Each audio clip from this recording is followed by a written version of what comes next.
बिस्मिल्लाहिर्रहमानिर्रहीम। अल्लाह के नाम से शुरू करता हूँ जो बड़ा मेहरबान निहायत रहम वाला है। अस्सलामु अलैकुम नाज़रीन, उम्मीद करता हूँ कि आप सब लोग खैरियत से होंगे। आप देख रहे हैं हमारा channel Zoya life health care. अगर आपने अभी तक हमारा चैनल सब्सक्राइब नहीं किया तो ज़ोया लाइफ हेल्थ केयर को सब्सक्राइब करना हरगिज़ मत भूलें। सब्सक्राइब करने के बाद मज़ीद नोटिफिकेशंस हासिल करने के लिए बेल आइकॉन को दबाएं। आज हम इस वीडियो में आपको रमज़ान में 3 दिन का वजीफ़ा बताने वाले हैं। अगर आपका शोहर आपसे नाराज़ है या गुस्सा है, या आपका महबूब आपसे नाराज़ है जो आपसे बात नहीं करता, या आपका रिश्ता टूटने वाला है या टूट चुका है, सूरत तौबा की आखिरी आयत का ये वजीफ़ा है, मीठा वजीफ़ा है। इंशाअल्लाह ताला जब आप ये वजीफ़ा पढ़ेंगे, वालिदैन भी ये वजीफ़ा पढ़ सकते हैं अपने बच्चों के लिए, नफ़रत ख़त्म करने के लिए, मोहब्बत के लिए।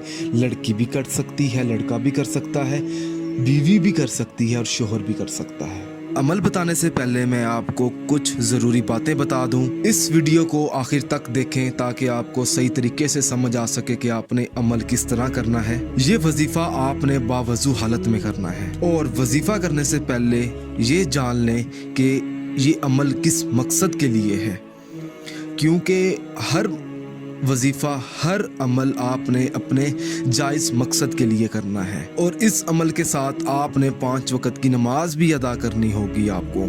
इस वजीफ़े को आपने इसी तरीके से पढ़ना है जिस तरीके से मैं अभी आपको बताऊंगा। आपने करना ये है कि 3 दिन किसी भी नमाज के बाद, चाहे आप फजर के बाद कर लें, चाहे आप ज़ोहर के बाद कर लें, बेहतर ये है कि आप फजर की नमाज के बाद कर लें।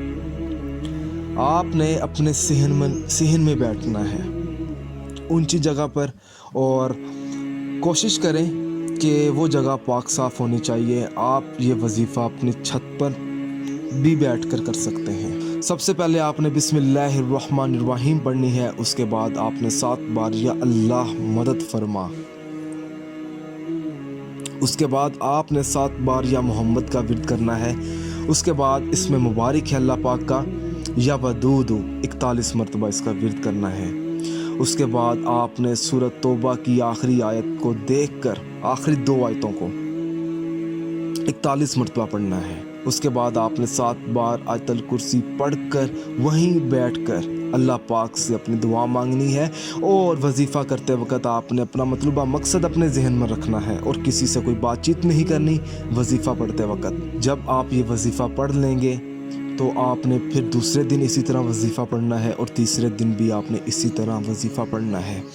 जब आप 3 दिन ये अमल करेंगे तो इंशाअल्लाह ताला रमज़ान में आपकी दुआ कबूल हो जाएगी। और ये जो 3 दिन है आप रमज़ान में किसी भी दिन से शुरू कर सकते हैं, जो दिन आपको मुनासिब लगे, जो दिन आपको अच्छा लगे। अगर आप इस अमल के बारे में मुझसे कुछ भी पूछना चाहते हैं, या कोई ऐसी चीज़ है जो आपको समझ ना आई हो, तो आप मुझे इस वीडियो के नीचे कमेंट कर सकते हैं ताकि मैं आपको समझा सकूं।